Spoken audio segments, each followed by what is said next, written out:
India के एक छोटे से गांव में हरे भरे खेतों और पाम के पेड़ों के बीच एक परिवार रहता था।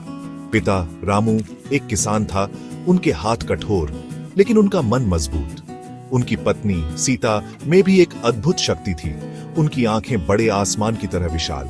उनके 5 बच्चे थे, 4 बेटियां फूलों की तरह कोमल और एक बेटा छोटा सा पौधा। उनका घर कच्चा था, मिट्टी और फूस की दीवारों वाला, लेकिन प्यार की गर्माहट से भरा।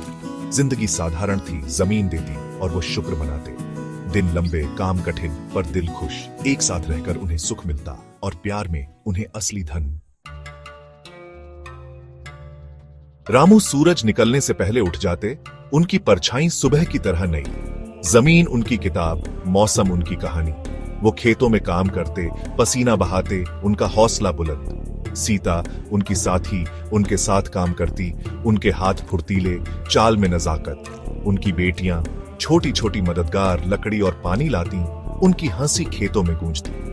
और शाम को तारों के नीचे सब इकट्ठा होते, रामू की कहानियां और सीता के गीत सुनते। उनकी जिंदगी प्रकृति से जुड़ी एक साधारण सा संगीत। गरीबी उनके जीवन पर छाया करती थी। कभी बारिश नहीं होती, जमीन सूखी रहती, कभी भूख सताती, निराशा घेर लेती। फिर भी उनका हौसला नहीं टूटता। उनके पास वो था जो पैसों से नहीं मिलता, परिवार का साथ। उन्हें छोटी छोटी चीजों में खुशी मिलती, छप्पर पर बारिश की बूंदें, कोयल की मीठी आवाज, एक दूसरे का प्यार। उनकी हंसी उनकी ढाल, उनका प्यार उनका कवच। उन्हें पता था अंधेरी रात के बाद सूरज फिर निकलेगा, नई उम्मीद और नई शुरुआत लाएगा। वो जानते थे बच्चों के अच्छे भविष्य के लिए पढ़ाई जरूरी है, लेकिन गरीबी एक बड़ी दीवार थी। गांव का स्कूल दूर था और फीस कम होते हुए भी उनके बस में नहीं थी।